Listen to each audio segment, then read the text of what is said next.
On the next episode of Secrets from the Crime Lab. A good example is a drug case with 4 identical blocks, each around visually, well, each were around 250 grams, but visually you got 4 identical looking blocks. When they were weighed, they were reported as around 250 and one of them was around 150. That's quite a bit different. It's quite a bit different. And when I looked at it, they were identical, really.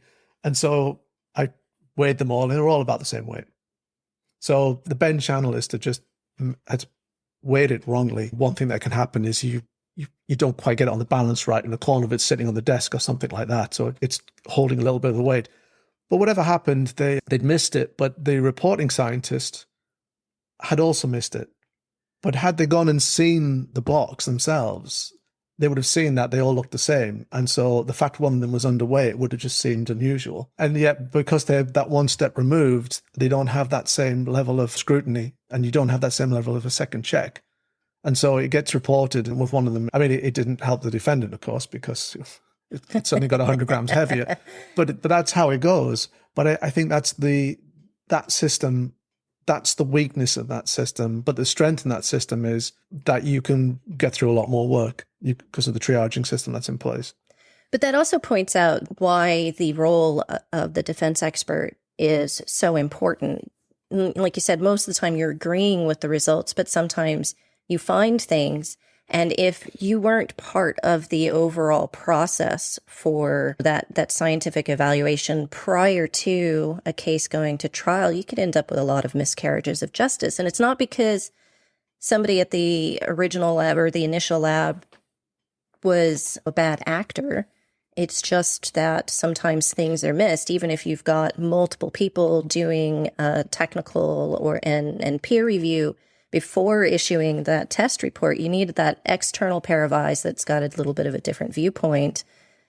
And you can catch things like that. And if you didn't, then in this one case that you just used as an example, it would have been better if you hadn't found an error for the defendant. But a lot of times that the defense eyeballs are needed to ensure that we're not having a miscarriage of justice. And again, not because people are acting inappropriately, just because we're all human and we make mistakes. Yes, and there's 2 areas really, and I agree with you. I don't think anything's been done in malice in these cases. And in fact, the scientists involved are good at what they do, and they're consistent, and they're knowledgeable, and they're competent. But there are 2 areas. One is the mistake. And so for the other example I gave you, where they ran the vial twice by accident on the machine, and the quality checker missed that as well on the quality check, that the same vial had been run twice, but with 2 separate exhibit numbers. That turned someone who was charged with dealing heroin back into someone who was just using heroin.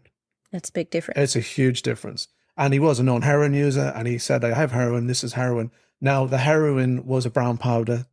The other one was an ounce of fine white powder. And it was glucose, I believe. So visually, from the start, there was no question from my mind that visually these were 2 separate things. One looked like heroin, the other one didn't. And somehow they got both reported as heroin. It was a mistake that had gotten through the system. And so having a separate check is absolutely essential, because until that was done, no one was going to go back and entertain the possibility this was a mistake, because it was just assumed to be correct. And it's not because the people who did the work would have been happy to go back and do it again, because as soon as they found out about it, the first thing they did was essentially apologize and reissue a new report, and acted absolutely in accordance in how an expert should react. It was just a genuine mistake, but then trying to get the focus back on fixing it really took a defense expert, because we had to just reanalyze it and show this is what it is. You need that sort of level of push, if you like, just to put the spotlight back on it. Now, the second one is the more common one. If you'd like to hear the full conversation with Dr. David Schudel, make sure you're subscribed to Secrets from the Crime Lab, available on Apple Podcasts, Spotify, Google Podcasts, or visit secretsfromthecrimelab.com.